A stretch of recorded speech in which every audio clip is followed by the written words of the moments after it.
Hello and welcome to Perspectives, where we take a deep dive into the issues of the day and where we take a look at people's opinion on such issues. I am Ruth Isime.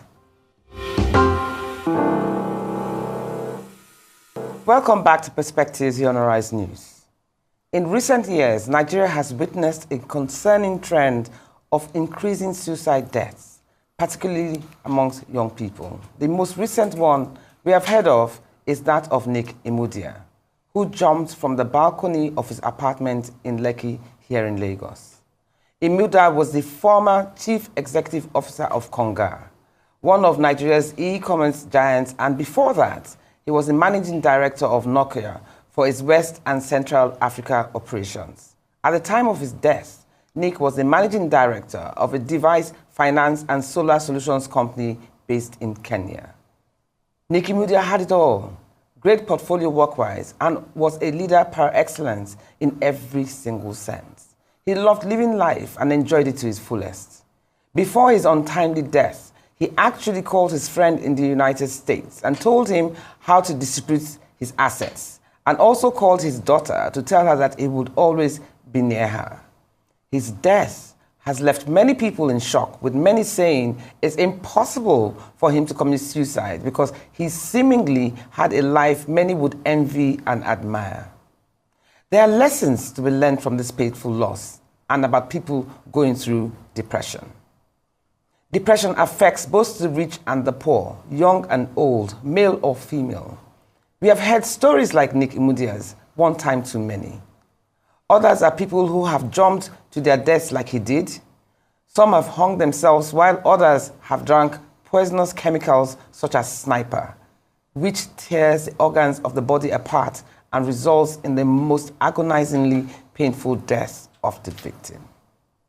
One then begins to wonder, what mindset leads to these decisions? How tough can a challenge be that would lead one to take one's life? Are we losing hope in human existence? We want to use this moment to discuss the reality of mental health issues, which has attained an alarming rate amongst us. We're heading for a short break, but stay with us because we'll be right back to introduce our wonderful people on the show this morning. Multiple award-winning fashion entrepreneur Jane Michael Ekanem, and the catalyst himself and visionary life coach Lanre Olusola.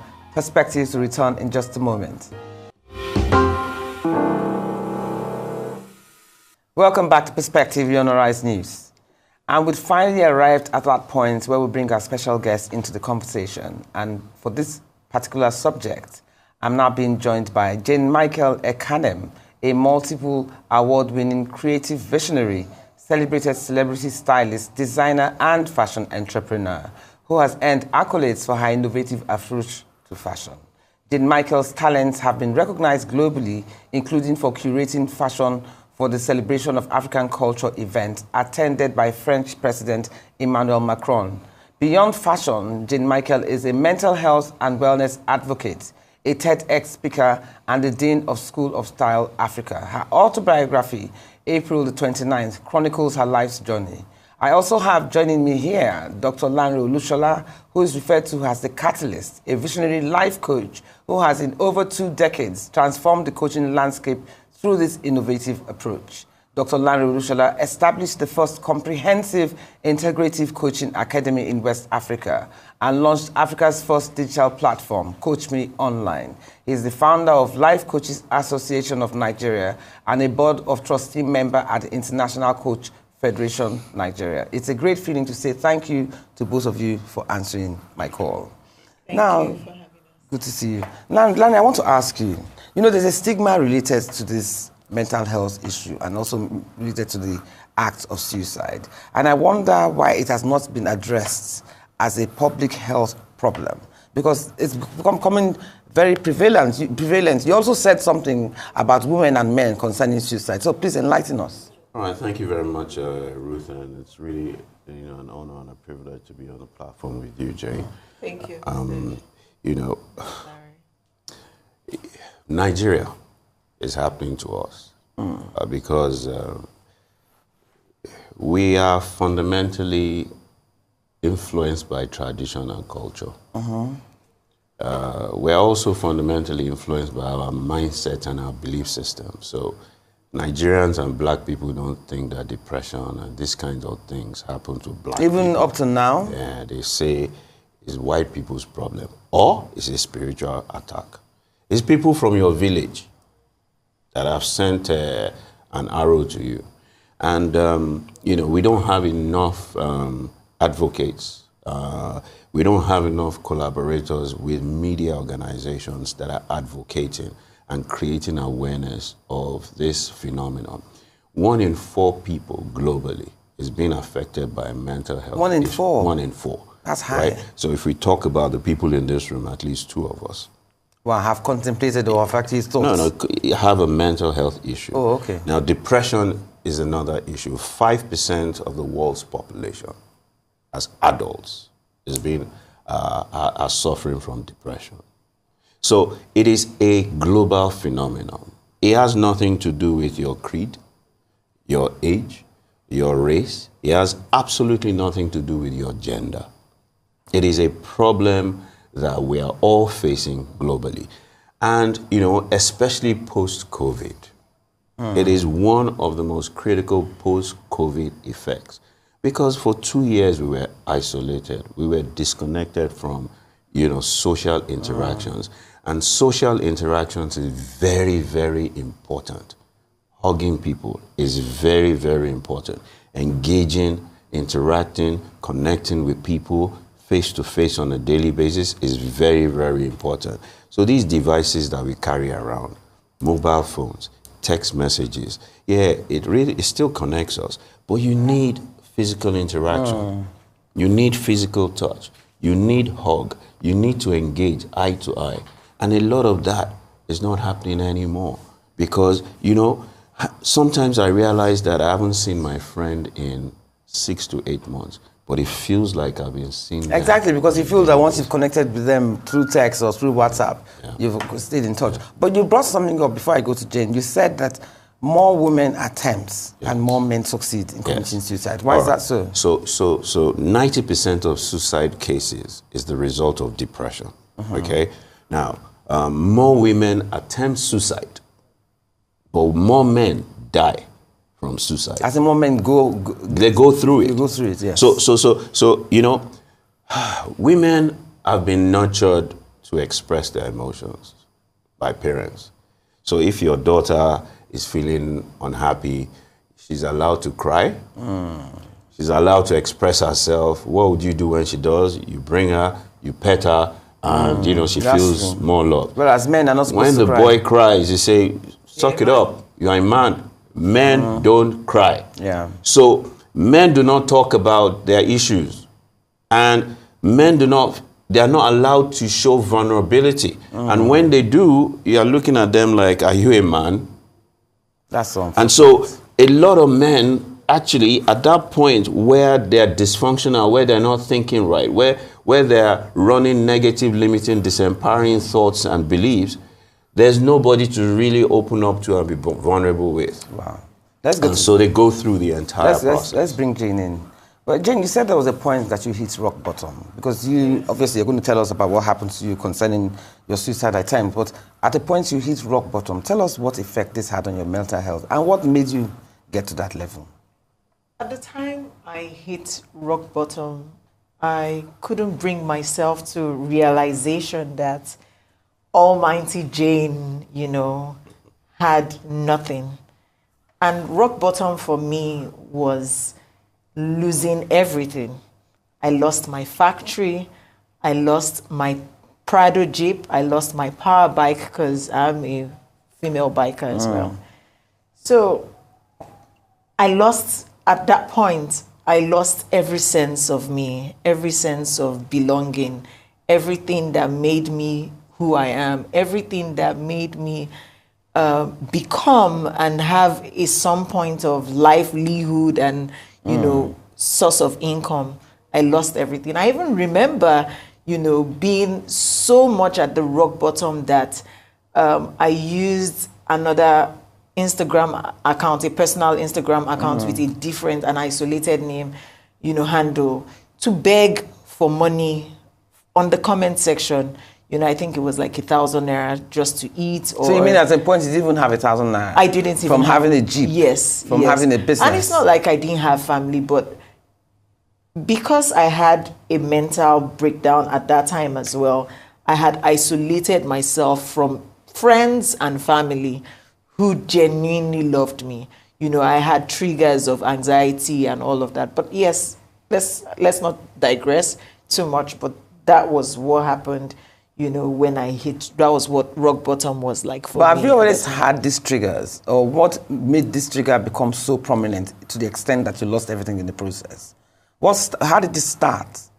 I think it started from lifestyle. Taking certain jobs that were not necessarily paying, but then, you know, mileage. You just wanted to have something to, you know, let me do this job, it will bring more jobs, you know, without thinking it through, and then doing jobs that at the end of the day you're running at a loss because you're not thinking it through and thinking about the consequences and the project all through the end. You didn't sit down enough to plan.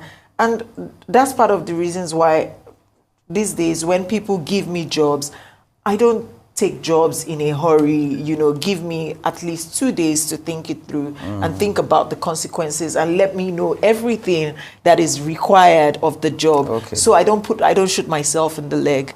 Okay, let me ask you, you know, contrary to prevalent narratives, most suicides do not occur suddenly.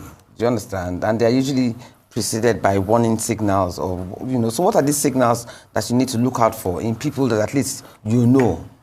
All right, so leaning in from what Jane said, right, is your life suddenly changes.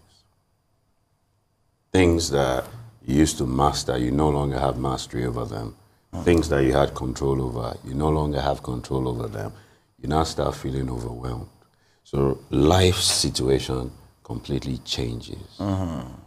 Then you start thinking, is this me? How can this be me? And then you go to a whole sense of helplessness, powerlessness. Then you start thinking, you know, the world is against me. How can this be happening to me? Then you no longer care about the things that you care about. You're no longer passionate about the things that you're passionate about. Anxiety sets in. Panic sets in. Then you lack self-esteem. You lack self-belief. Your self-confidence goes. Then you stop sleeping. Oh, is that what happened to you, Jane? Yes. You stopped sleeping? Yes. Everything he has described now is exactly what you went through? I almost asked him, have you been through this as well? Because he's saying it in steps and all of that. And the moment you begin to lack sleep, that's a very good opportunity for anxiety to kick in. And once anxiety kicks in, every other thing regarding mental breakdown or whatever it may be, you know, is you're just exposed to it. Yeah. You know, and may I surprise you, I was introduced to weed eventually. Okay, what was your experience like? What was that experience like? At some point, I found solace in it, you know, but then it became an addiction. And I must say that I was not introduced. All my years, I've worked in the entertainment industry for almost 2 decades. I was never introduced to weed in the entertainment industry. However, it was an insider that introduced me to it. And by the grace of God, with a good support system, primarily family and primarily my elder sister, they have been able to help me and fight this battle with me. And I have been clean for almost a year. So, but at the time when you took the weed, did it make you? How did it make you feel? Did it make you feel better? Of course. At that point, I felt better. I felt good, and I just wanted to keep feeling good. I just wanted more. The moment there's never enough, you know. Once you find that peace, you just want more of that peace, you know. So that was it. It was my peace, and it became an addiction. Okay. And I'm leaning into what she's saying, right? Once you stop sleeping, And once you have a bout of anxiety, panic attack, and sleeplessness, you start getting restless. Yeah. You start withdrawing, and you start isolating yourself from people. Exactly. Then, you know, it was something that she said that I thought was very, very important. She lost everything. Yes. So one trigger was he went into grief. Now, a lot of people don't realize that grief is not when you lose somebody. Grief is how you feel when you lose something. Exactly. So if you've suffered grief before, right, it is extremely traumatic and painful. If you stay in that funk, you don't want to get out of bed. You don't want to take a bath. You draw your blinds. You don't want to see light. You don't want to take a bath. You don't want to step out. Sometimes you don't even eat anymore. Yeah. And then you are looking for something to depend on. In that case, in her case, it was weed. In other people's cases, it is alcohol. Yes. So when all of this is happening, you start having mind fixations on the fact that you are not good enough, on the fact that the world is against you, on the fact that everybody is your enemy. And it is a better choice for you to take your life than to stay alive. Now, when you get there, we call that the state of despondency. Okay, now that you say that, but there are people, like for instance, this Nick guy that just committed suicide, he was a happy-go-lucky guy. We've also seen videos of people where they will tell you this is the video of the person just before the person took their lives. Yes. The person was dancing, the person was happy, the person. So that now also makes me wonder that my first attempt, I created, that was the birth of School of Style. Okay, but wait, we'll get back to that. But I want to ask, because I'll ask you about that soon, but I want to ask, even when they seem happy, how can you now tell that they have... Okay, so you... No, let Jane answer, okay, because because you seemed happy to the world. Yes. So how could the world have been able to know that you were going through what you were going through? Nobody knows. You know, most times, I think people who get to the point of breaking down to committing suicide is because we are empath, most of us. You know, we want to create solutions for the world. We want the world to see us as a perfect human being. I realized that for me, at the time when I was ready to go at that time, you know... you said you just created... Yeah, I had to do something that, okay, so when I leave the world eventually, you know, it would be talked about, I'll be remembered for something. And I'm that happy child. I'm the happy good fellow. I'm the happiest person in the midst of everyone, you know. So that's what usually happens to us. But then we find it so hard to speak out, to speak up, or tell someone how we genuinely feel.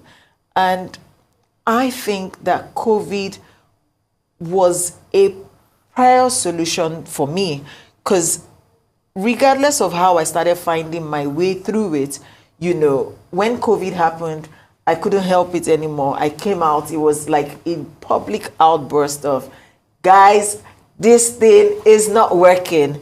There is nothing working here. You know, let me tell you, you know, and I was ready to expose everything, even top businesses that took advantage of my creativity. I was ready to expose them and all of that.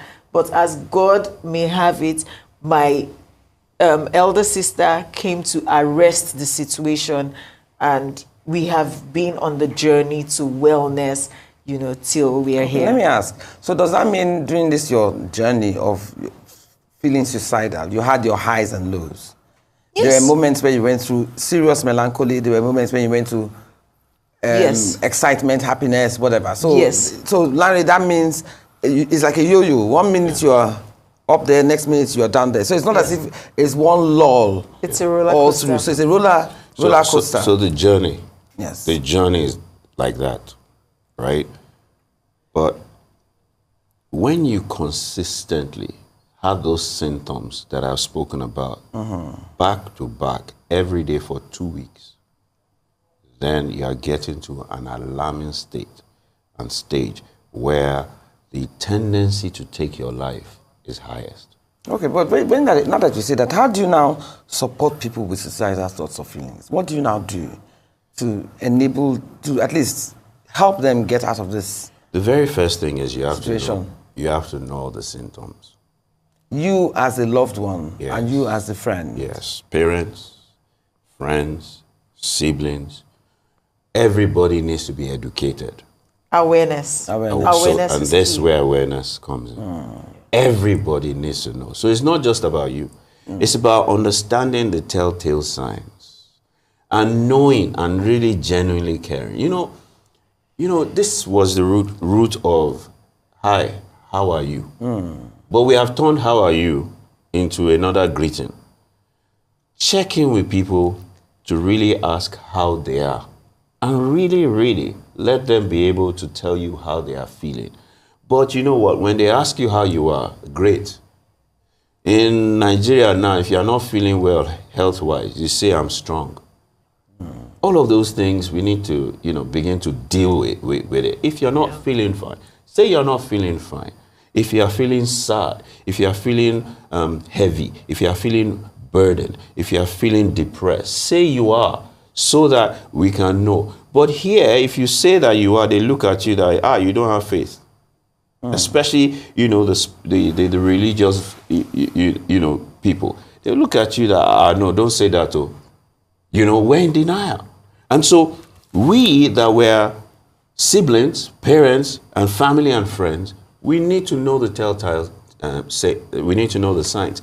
And once you see that your friend that used to be jovial, your friend that you talk to 4 times a day, then you start calling her, and she didn't pick up the phone day 1, and it's never happened before. Day 2, it's never happened before. So it's not the time to call anymore, it's time to go there.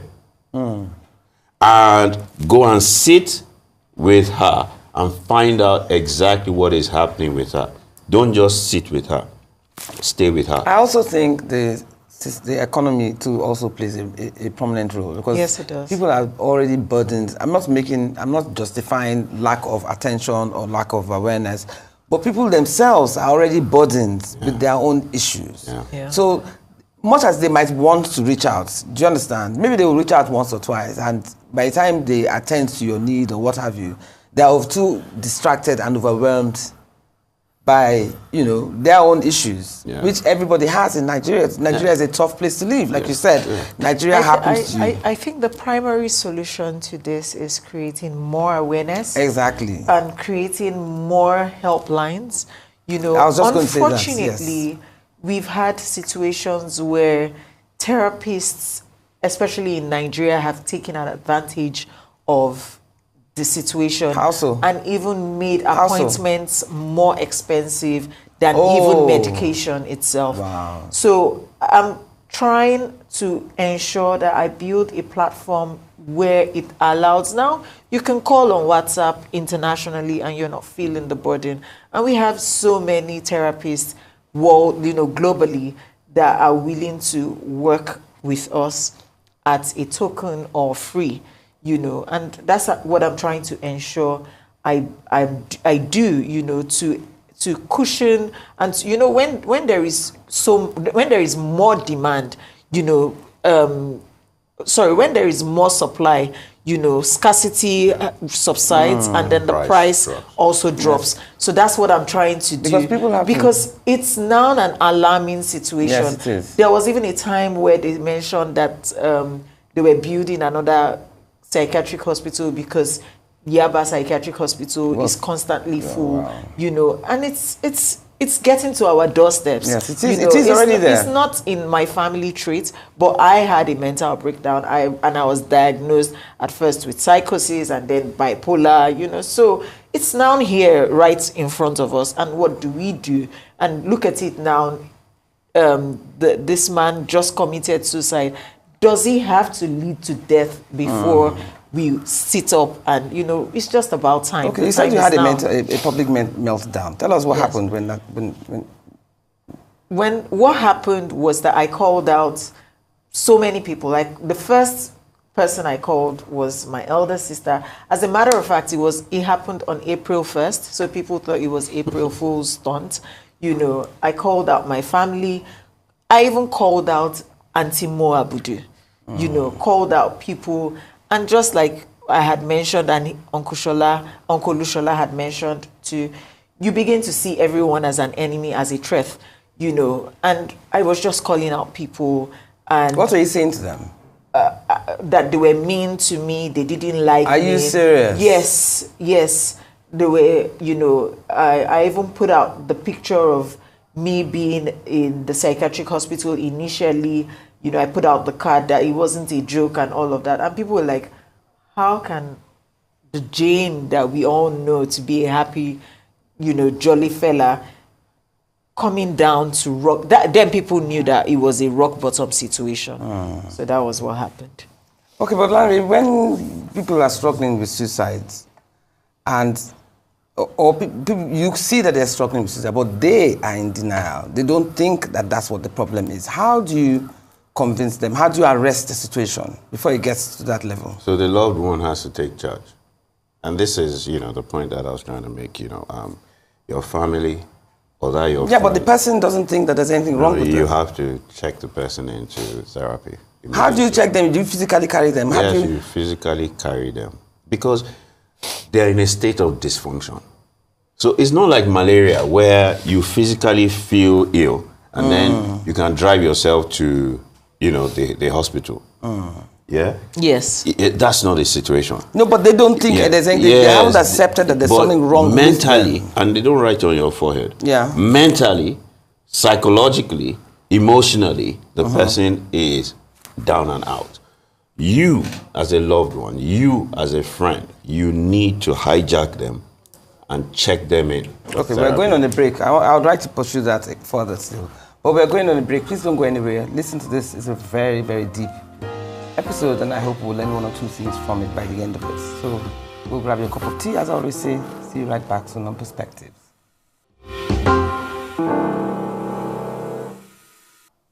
Welcome back to Perspectives. So Jane, let's get to you. You actually attempted suicide. Yes, I did. How many times did you attempt it, and what did you do? What stopped you? I attempted suicide twice. The first time was me trying to hang myself in the room, you know, with the fan, the rope on the fan. And fortunately for me, my house help walked in and noticed that, and that was my first savior or my domestic staff at that time, you know, noticed what happened, and, you know, that was how we cried it out and talked it out on our level at that time and prayed about it. The second attempt was... How long after did you try again? This was, I think, 3 years after, because this was, you know, the first, when I came out, when I opened up, this was just when they declared the lockdown, during the lockdown, during COVID, you know, and I came out publicly and making people aware that I had a mental breakdown. When I came back from the psychiatric hospital, what I saw about myself was too demoralizing.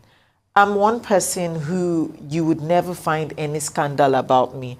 As a matter of fact, till today, if you have to search for any scandal, it's still what I did in 2020. That's all you'd see about me. So I wanted to live this perfectly right lifestyle, and then I came back and all I'm seeing everywhere and the messages I'm getting is, oh, you know, Jane had a mental. And I put out one picture of me almost naked. I had a photo shoot on my power bike at that time. So I put it out to let people know that I was very serious about that conversation at that time.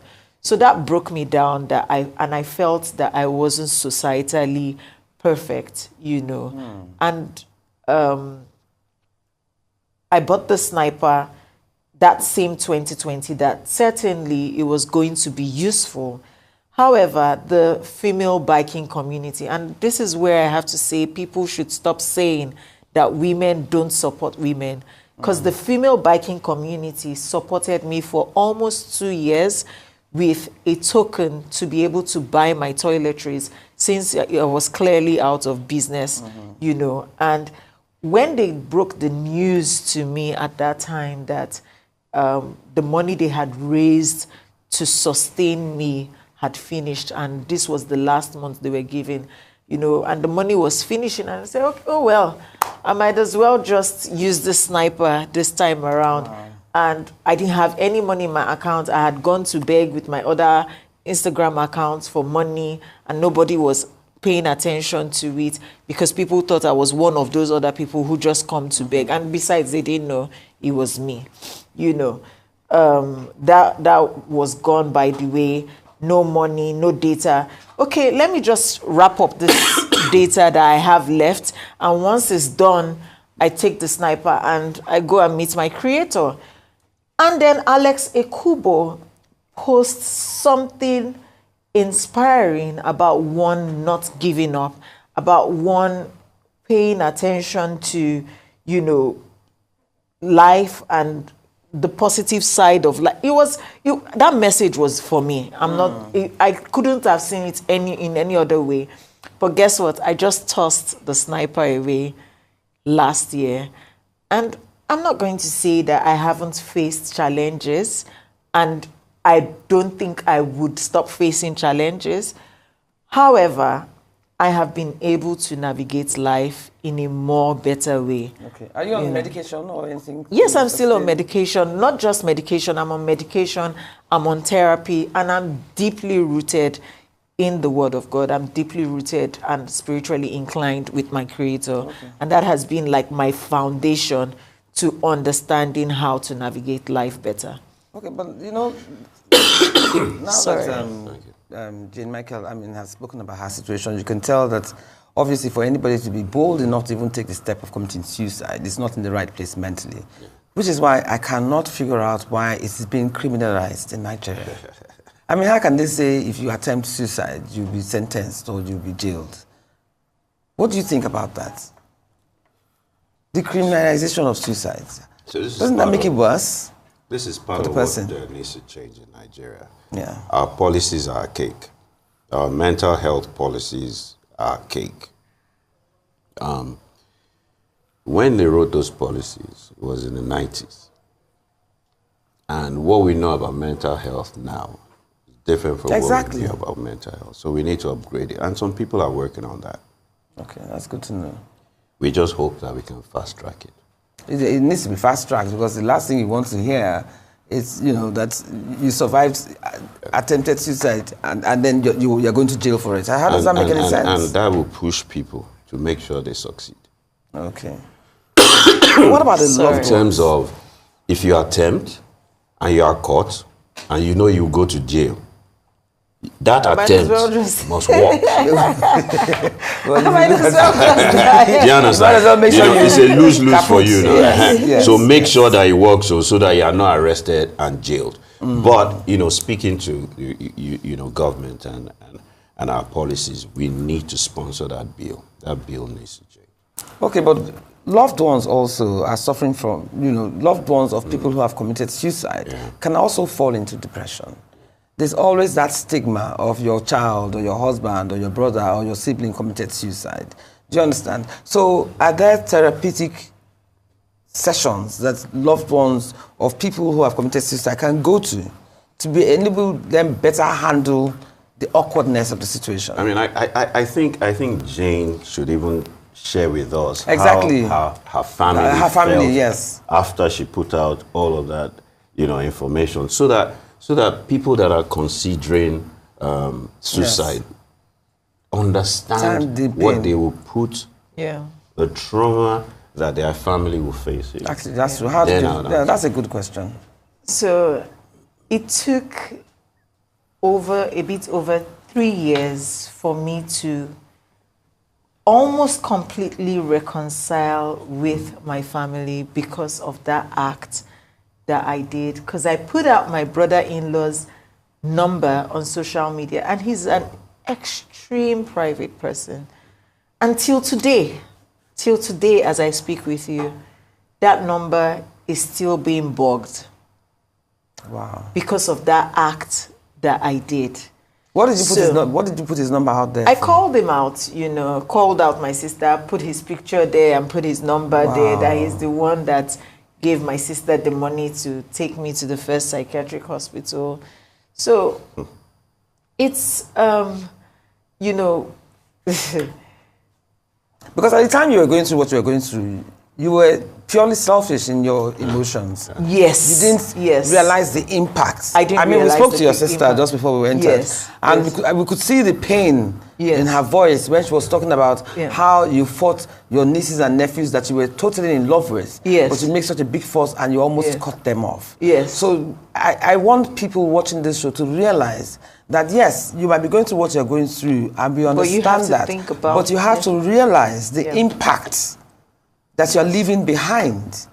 Because some of these people, some of these loved ones never recover. In fact, right, so speaking to family and your support system and your friends, this is one of the points that we need to make. Yes. To prevent it. Yes. Because the victim is not thinking right. Yes. In fact, the victim is in a state of dysfunction. They are selfish, they are self-centered, and they want to end it.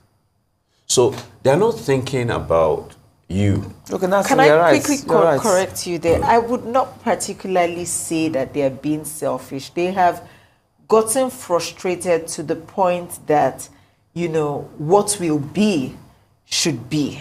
Because I know I was battling with my mind at that time, you know, Jane, don't do this. I'm like, if it has to get to me finding my peace, I might as well do this. But I think what Lanre means is not so much selfish as in, it's almost as if you are, because you're dysfunctional, you are thinking of just yourself. You're not realizing the impact. Finding your own peace. Yes, whatever finding your it own is peace. that will give at you the peace. cost of the time. pain that you leave after your exit. So it's not so much selfish as in, you don't care. You don't care. It's, you care about yourself in that moment. Yes. And you are trying to resolve the best way that you can. Yes. The situation. Without thinking of the consequences of that action. Escape the pain and the trauma in that moment. And this is why family also need to get involved. Because you will be affected. There is absolutely no way. Because you talked about, you know, and I understand that Nigeria is happening to everybody. Yeah. Everybody is hustling. Everybody have their own issues. But when this happens, everything that you're hustling for will stop. Yeah, it will seem insignificant. That's so true. It will be so insignificant, and this will take over your life. And then the guilt trip. Oh, yes, that you didn't do it. You didn't help her. You didn't support her. So it is important that we because we are our own social services system. We are the ones that take care of our loved ones, right? Because, you know, there's no social services system. Incorporate this into your social service system and realize that, you know what, I am going to be checking in on everybody every week, number one. Number two, in flipping the narrative, how do we overcome this? Now, exercise is very, very important. Lifestyle. Change your lifestyle. So once you find that someone, right, has tendencies, right, to for suicide ideation, for depression, you have to get involved in their lives and change their lifestyle. Now, you were talking about the fact that, you know, you set up you know, a platform to help people. We must do more of that. We must put out content for free. We must set up platforms for free. We must put out help tips out there for free to help people. Even with the people that are listening today, it is very, very important because there's something we call the weather's effect. Weather's effect. Weather's effect. Anytime that people go on air to talk about suicide, the rate of suicide goes up. Wow. And so for me, it was important for us to talk about her platform and to talk about the products that I'm going to be giving out for free from now. If anybody is watching this program and listening, right, just go to my Instagram and ask for help. And I don't know what your platform is. Reach out to her. My platform is mindfulme.wellness. It's on Instagram as well. And reach out. Mindfulme.wellness. Okay. However, I have a company called Ayaya Africa, which is doing all we can to support not just the educational initiative, we are also supporting mental health and also waste management initiatives as well. I wanted to even ask, you know how you have Alcoholic Anonymous and what have you? I mean, when you watch all these movies, you see where they go to some place and they're sitting in a round circle and everybody's sharing their notes and exchanging stories, what have you. Do we have anything like that for mental health? Yes, we do. We do. Where are they? If you Google, you know, Google is your friend now. Yes. If you Google support systems, you will find. If you NGOs that are, you know, helping, you would find. But the person that is going through it will not Google. Okay, that's It is the person that is their families, their friends, that notices it, that needs to be armed with it. That's the first thing. Also, they need therapy instantly. They need help instantly. Now, prevention is about lifestyle change. Being outdoors is very, very important. Exercise is very, very important. Self-care is very, very important. Drinking lots of clean water. Very, very, very, As simple as that seems, it goes a long way. Ensure you drink clean, trusted water. okay. It helps. It would take you a long way. Eat healthy. You know, don't take your fruits and vegetables for granted. It is paramount that you eat healthy. And sometimes, let us start asking the right questions. What did these successful people do to become successful? And they are open about it. What did Oprah do? What did Obama do? What did Mark Zuckerberg do? What did Elon Musk do? You know, what lifestyle did he live to become this successful? You know, the irony, all of them have similar lifestyle, you know, procedures, which is, you know, sleep well, sleep at least 7 hours, even if you have to take naps in between. When you work for a certain number of time, you need to take breaks, you know. And this is why when people now call me for jobs, I tell them if I'm working on a stretch for 4 to 5 hours, I need 1 hour break. I could work in the past 24 hours and sleep for 30 minutes, and I didn't know I was endangering myself, you know. And this is what it is. You cannot cheat nature. I know you cannot. Nature I know. would always find its way back at you. But that is somebody who has a seemingly okay lifestyle. Sometimes some of these suicidal tendencies come from depression. Yeah. It could be depression for lack of a job. Yeah. It could be depression because you have been kicked out of your house. Yeah. It could be depression because you cannot pay your children's school fees. I mean, there's so many triggers. So sometimes, as much as you say what you say, this applies to the Imudias of the world who had good jobs, who had professional jobs that could sustain a lifestyle. What about people who already have challenging situations? I don't totally agree with that, because again, that's why I would still come back to you being spiritually inclined. That's what I was trying to address. And then, you know, in almost all spiritual doctrines, it teaches one to be grateful at all time. You know, once you live a life of gratitude, for me, it's the Holy Spirit. The Holy Spirit begins to tell you and redirect you to how. But my point is that there are people who are living lives that they don't want to live because of circumstances. Like you said, Nigeria happens to you. So what I want to know is that when Nigeria happens to you, quote unquote, you can't pay rent, you can't pay school fees, the food that you were buying before is now 4 times the amount. What the average Nigeria is going through, how do you now address the situation in such a way where you do not fall into depression enough to want to commit suicide? Fantastic. So in having this conversation, right, there are many approaches to it. The safest approach for all of us is our lifestyle. Do not wait. Prevention is better than cure. Do not wait to get into the funk.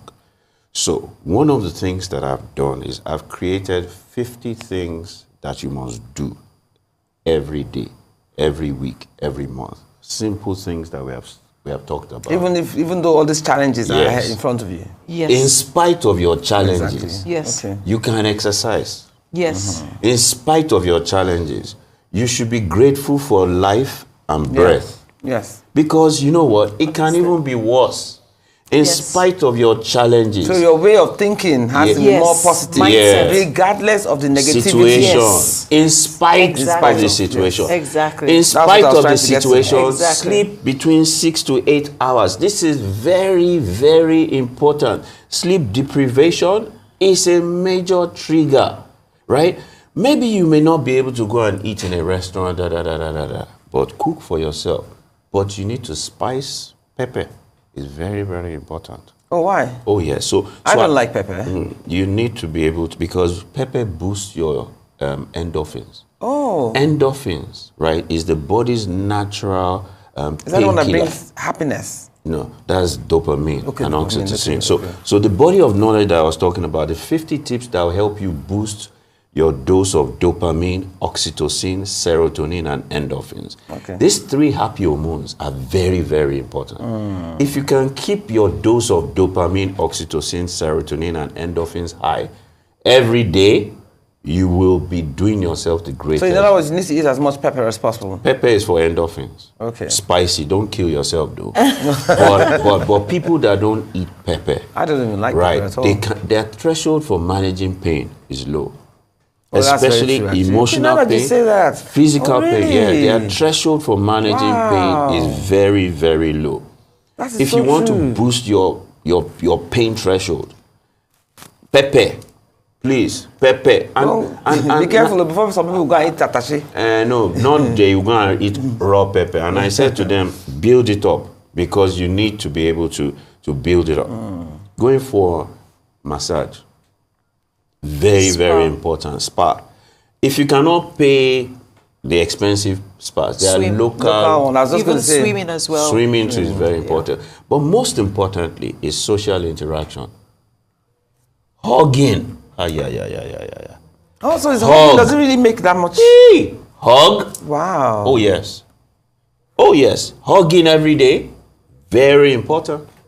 Very, very important. What about hugging teddy bears? Or does it have to be human? That's a good one. Having a pet. Pets? Yes. Pets are very, very key. Oh, okay. Also, dogs are very, very key. But physical contact is very, very I would never have important. thought that. Oh, yeah. Hugging. Oh, there's something that physical contact and hugging does. Really? Oh, yeah. Very, very Could be your loved one or anybody special. Very, very important. We're definitely getting hugs before we go today. 8 hugs a day. A minimum of 8 hugs a day. Okay. So I'm going to make the 50 tips to boost your dose of dose available. There's also, she talked about your spiritual life. Yeah, that's important. There are 4 prayer books that I've written that I'm making available for free. There is a 12-track affirmation that I've created because what you hear is very, what very you important. Listen to. What you listen to. And I created a playlist for mental health on Spotify. Okay. Yes, it's also called Mindful Me. Thank you so much, yes. Lanre Olusola. Thank you so much, Jane Michael Ekanem. I hope that those that have watched this episode would leave here with take a leaf or two from what you guys have said, because this is an issue that we must always continue to address. Thank you so much for being here with us on Perspective. Lanre, as usual, in-house customer. Thank you. So we're back again. We're back again. I'll see you again much sooner than later. Thank you so much, Jane. Thank you, God bless you for having me. Thank you. Okay. Now, suicidal people often think quite incorrectly that everyone and the world at large will be better off without them. Every suicide is a tragedy that affects families and communities and has long-lasting effects on the people left behind. Given the high rate at which Nigerians commit suicide, it's not enough to just talk about it. One of the greatest challenges today is giving suicide-prone people the urgent treatment that could save their lives. All hands as Lanre just said, and also Jane Michael, must be on deck from both public and private sectors to tackle this very dangerous problem. And always remember, like I say, life is a learning curve. That's all we have time for today.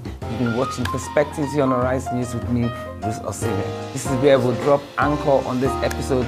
And until we'll come your way, same time next week by His grace, do stay safe and have a splendid week.